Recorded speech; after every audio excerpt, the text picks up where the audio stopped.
അതായത് മറിയമിൻ്റെ മാതാവ് അവരെ ശൈത്താനുർ റജീം ശപിക്കപ്പെട്ട പിശാച്ചിൽ നിന്ന് ഇവരെ നീ കാത്തുരക്ഷിക്കണമേ എന്ന് പ്രാർത്ഥിച്ചിട്ടുണ്ടായിരുന്നു എന്ന്.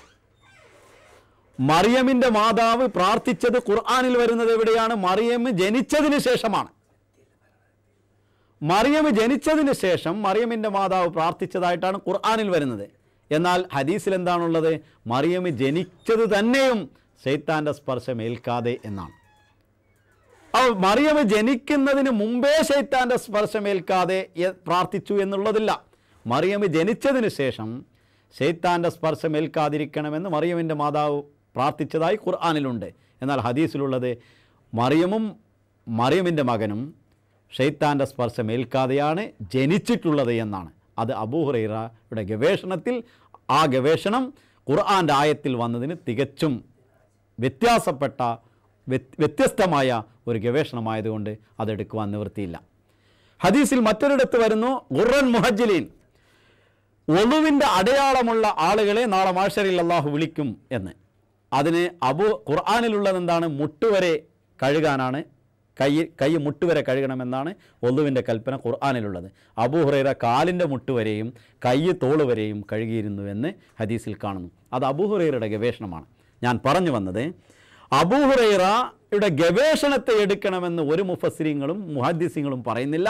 ഗവേഷണത്തെ എടുക്കരുതെന്നും അദ്ദേഹത്തിൻ്റെ ഹാഫിള, അദ്ദേഹത്തിന് മനനം ചെയ്യുവാനുള്ള കഴിവുണ്ടായിരുന്നു. ഹദീസുകളുടെ റിവായത്തിൻ്റെ കാര്യത്തിൽ അദ്ദേഹം സ്വീകാര്യയോഗ്യനാണെങ്കിലും അദ്ദേഹത്തിൻ്റെ ഗവേഷണ കാര്യത്തിൽ ഒരിക്കലും സ്വീകാര്യയോഗ്യനല്ല എന്നാണ് പൂർവ്വകാല പണ്ഡിതന്മാർ എഴുതി വച്ചിട്ടുള്ളത് എന്ന് സലഫി കൂടി അറിയുന്ന യാഥാർത്ഥ്യമാണ്. പക്ഷേ അഹമ്മദിയ ജമാഅത്തിനെതിരിൽ വരുമ്പോൾ എന്തും പറയാമെന്ന ഒരു സർട്ടിഫിക്കറ്റ് അദ്ദേഹത്തിന് ആരോ കൊടുത്തതുപോലെ അദ്ദേഹത്തിൻ്റെ പ്രഭാഷണം കേൾക്കുമ്പോൾ തോന്നുന്നു.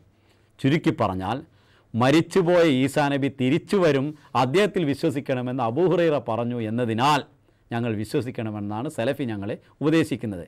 അബൂ ഹുറൈറയല്ല, ആര് പറഞ്ഞാലും ഈസാ നബി മരിച്ചുപോയി എന്ന് ഖുർആനും അദ്ദേഹം തിരിച്ചു വരികയില്ലെന്ന് ഖുർആനും അതേപോലെ തന്നെയാണെന്ന് മുഹമ്മദ് മുസ്തഫ സല്ലല്ലാഹു അലൈഹി വസല്ലം വ്യാഖ്യാനിക്കുമ്പോൾ ഇല്ലാത്ത ഒരായത്തിലെടുത്തുകൊണ്ട് അബൂ ഹുറൈറ എടുത്തു പറഞ്ഞാൽ അത് വിശ്വസിക്കണമെന്ന് സലഫി ഞങ്ങളെ ഉപദേശിക്കേണ്ട ആവശ്യമില്ല എന്ന് ഞാൻ പറയാൻ ഉദ്ദേശിക്കുകയാണ്. ഇനി സലഫിക്ക് പറയാനുള്ള മറ്റൊരു കാര്യം, ബൈഹഖിയിലൊരു ഹദീസ്, കൈഫ അൻതും ഇദാ നസല ബിനു മറിയമ മിനസ്സമായി ഫീക്കും വ ഇമാമക്കും മിൻകും എന്ന് വന്നിട്ടുണ്ടത്രേ. ഇബ്നു മറിയം നിങ്ങൾക്ക് നിങ്ങളുടെ ഇമാമായി ആകാശത്ത് നിന്നിറങ്ങുമ്പോൾ എന്നാണ് വന്നിട്ടുള്ളത്. മീർസ ഇറങ്ങിയത് ആകാശത്ത് നിന്നാണോ അതോ ചിറാഗ് ബീബിയുടെ മകനായിട്ടാണോ വന്നത് എന്നാണ് അദ്ദേഹം ചോദിക്കുന്നത്. മീർസ സാഹിബ് ഇറങ്ങിയത് ആകാശത്ത് നിന്നല്ല എന്നുള്ളത് ഞങ്ങളും വിശ്വസിക്കുന്നു, നിങ്ങളും വിശ്വസിക്കുന്നു. എന്നാൽ ഹദീസിൽ ആകാശം എന്നുള്ള പദമുണ്ട് എന്ന് സലഫി പറയുന്നു. നമുക്കതെന്താണെന്ന് പരിശോധിക്കാം. ഒന്നാമതായി പറയാനുള്ളത്, ഇവിടെയാണ് സലഫിയുടെ രൂപം മാറുന്നത്. അഹമ്മദികളല്ല ഹദീസ് വെട്ടിമാറ്റിയത്, ബാക്കി ഭാഗം വെട്ടിമാറ്റിയത് സലഫിയാണ് വെട്ടിമാറ്റിയത്. കട്ടവനെ കളവറിയുകയുള്ളൂ എന്നുള്ളൊരു ചൊല്ലുണ്ട്. അതേപോലെ ആ ഹദീസിന് ശേഷം വരുന്ന വാക്യം ബൈഹഖി എഴുതുന്നു, റവാഹുൽ ബുഖാരിയു ഫി സഹീഹി അൻ യഹ്യ ബിൻ ബക്രിൻ വഅഖ്റജഹു മുസ്ലിമുൻ മിൻ വജ്ഹിൻ ആഖർ അൻ യൂനുസ്. ബുഖാരി തൻ്റെ സഹീഹിലും മുസ്ലിം തൻ്റെ സഹീഹിലും ഇന്ന ഇന്ന റാവികളിൽ നിന്ന് ഇന്ന ഇന്ന നിവേദകരിൽ നിന്ന് അത് നിവേദനം ചെയ്തിട്ടുണ്ട് എന്നാണ് പറയുന്നത്. എന്നാൽ ബുഖാരിയിൽ നിന്നും മുസ്ലിമിൽ നിന്നും എടുത്തുദ്ധരിച്ചെഴുതുന്ന ബൈഹഖിയുടെ ആ ഹദീസിൽ ബുഖാരിയിലോ മുസ്ലിമിലോ സമ എന്ന പദമില്ല.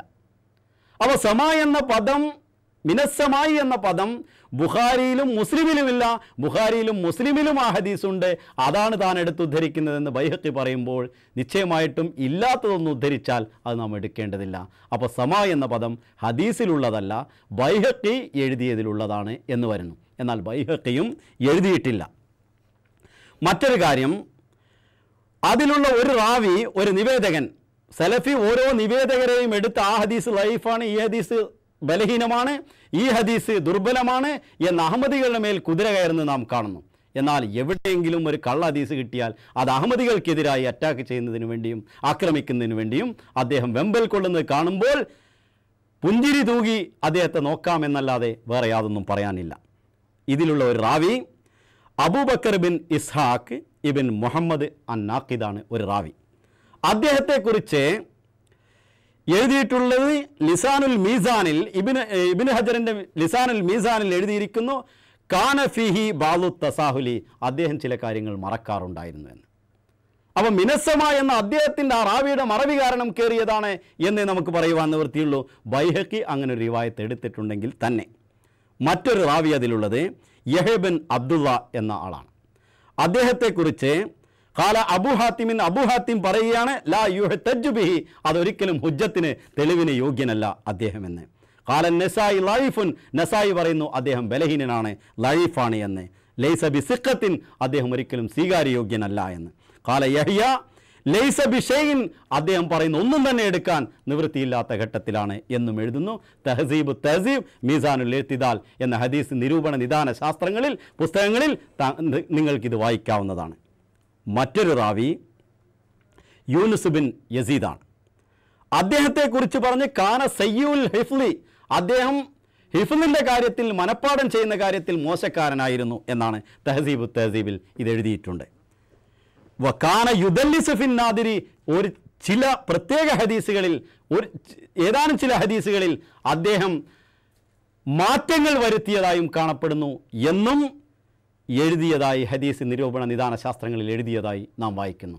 അപ്പോൾ 3 റാവികൾ ലൈഫായിട്ടുള്ള ഒരു ഹദീസാണ് ഇദ്ദേഹത്തിന് എടുത്തുദ്ധരിക്കാനുള്ളത്. അപ്പോൾ റാവികൾ ബൈഹഖിയിൽ എഴുതിയത് ശരിയാണെങ്കിലും റാവികൾ ലൈഫായതുകൊണ്ട് അത് സഹിഹായ ഹദീസല്ല. ലോകത്തുള്ള മുഴുവൻ ഹദീസ് ഗ്രന്ഥങ്ങളിലും സമ എന്ന് വന്നിട്ടുള്ള ഒരേ ഒരു ഹദീസ് ഇതാണ്. അങ്ങനെ ഒരേ ഒരൊറ്റ റിവായത്ത് എടുത്തുകൊണ്ട് വിശ്വാസ കാര്യങ്ങളിൽ എടുക്കാൻ പറ്റുമോ എന്നുകൂടി സലഫിയോട് ഞാൻ ചോദിക്കാൻ ഉദ്ദേശിക്കുകയാണ്. 3 റാവികൾ ലൈഫായിട്ടുള്ള ഒരു ഹദീസാണ് എടുത്തുദ്ധരിക്കുന്നത്. അതും ബൈഹഖിയിൽ ഉദ്ധരിച്ചത് ബുഖാരിയിൽ നിന്നാണ് മുസ്ലിമിൽ നിന്നാണ് എന്ന് ഹദീസിനെ കുറിച്ച് പറയുമ്പോൾ ബുഖാരിയിലും മുസ്ലിമിലും മിനസ്സമ ആകാശം എന്നുള്ള വാക്കില്ല. അപ്പോൾ ലൈഫായ ഒരു ഹദീസ്, അത് ഉദ്ധരിച്ച സ്ഥലത്തുമില്ലാത്ത ഒരു വ്യാജ ഹദീസാണ് ഇദ്ദേഹത്തിന് ഉദ്ധരിക്കാനുള്ളത്. ഇനി ഇമാം സുയൂത്തിയുടെ മറ്റൊരു ഗ്രന്ഥം നാം പാരായണം ചെയ്യുമ്പോൾ ഈ ഹദീസിൻ്റെ നിജസ്ഥിതി കുറച്ചുകൂടി നമുക്ക് വ്യക്തമായി മനസ്സിലാക്കാൻ സാധിക്കുന്നു. ബൈഹഖിയുടെ ആദ്യത്തെ കയ്യെഴുത്ത് പ്രതി അച്ചടിച്ചത് 1228 ഹിജ്റയിലാണ്. അതായത് മീർദാ സാഹിബ് വന്ന് വാദമുന്നയിച്ച് മരിച്ചു പോയതിനു ശേഷം. അതിനു മുമ്പ് ഇത് കയ്യെഴുത്ത് പ്രതി പ്രസിദ്ധീകരിച്ചിട്ടില്ല. അത് അച്ചടിച്ച് പ്രസിദ്ധീകരിക്കുന്ന 1228 ഹിജ്റയിൽ, അതായത് മിർസാ ഗുലാം മുഹമ്മദ് അലി ഇസ്ലാമിൻ്റെ വാദത്തിന് ശേഷം. ഇമാം ജലാലുദ്ദീൻ സുയൂത്തി ഈ ഹദീസ് ബൈഹഖി മൻസൂറിൽ അതിൽ മിനസ്സമ എന്നില്ല. അതിലുള്ളത് ഇപ്രകാരമാണ്: വഖറജ അഹ്മദ് വൽ ബുഖാരി വൽ മുസ്ലിം വൽ ബൈഹഖി ഫി അസ്മാഇ വസ്സിഫാത്തി ഖാല ഖാല റസൂലുള്ളാഹി സ്വല്ലല്ലാഹു അലൈഹി വസല്ലം കൈഫ അൻതും ഇദാ നസല ബിൻ മറിയം ഫീക്കും വ ഇമാമക്കും മിൻകും.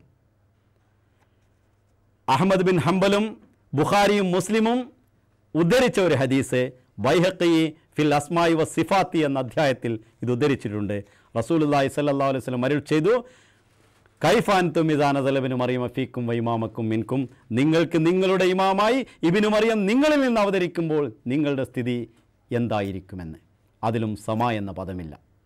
അപ്പോൾ കയ്യെഴുത്ത് പ്രതി പ്രസിദ്ധീകരിക്കുന്നതിന് മുമ്പ് അതിൽ നിന്ന് എടുത്തുദ്ധരിച്ച സുയൂത്തി ഇമാമിൻ്റെ ഇമാം ജലാലുദ്ദീൻ സുയൂത്തിയുടെ ദുർറുൽ മൻസൂർ എന്ന ഗ്രന്ഥത്തിലും സമ എന്ന പദമില്ല. അപ്പോൾ മനസ്സിലാകുന്നത് ഏതോ കയ്യെഴുത്ത് പ്രതിയിൽ പിൽക്കാലത്ത് ചേർന്നതാണ് എന്ന് നാം മനസ്സിലാക്കാം. അല്ലെങ്കിൽ അഹമ്മദികളോട് സമ എന്ന പദം കൂടി കൂട്ടിച്ചേർത്തി പറയുന്നതിന് വേണ്ടി ഏതോ ജൂത സിഫത്തുള്ള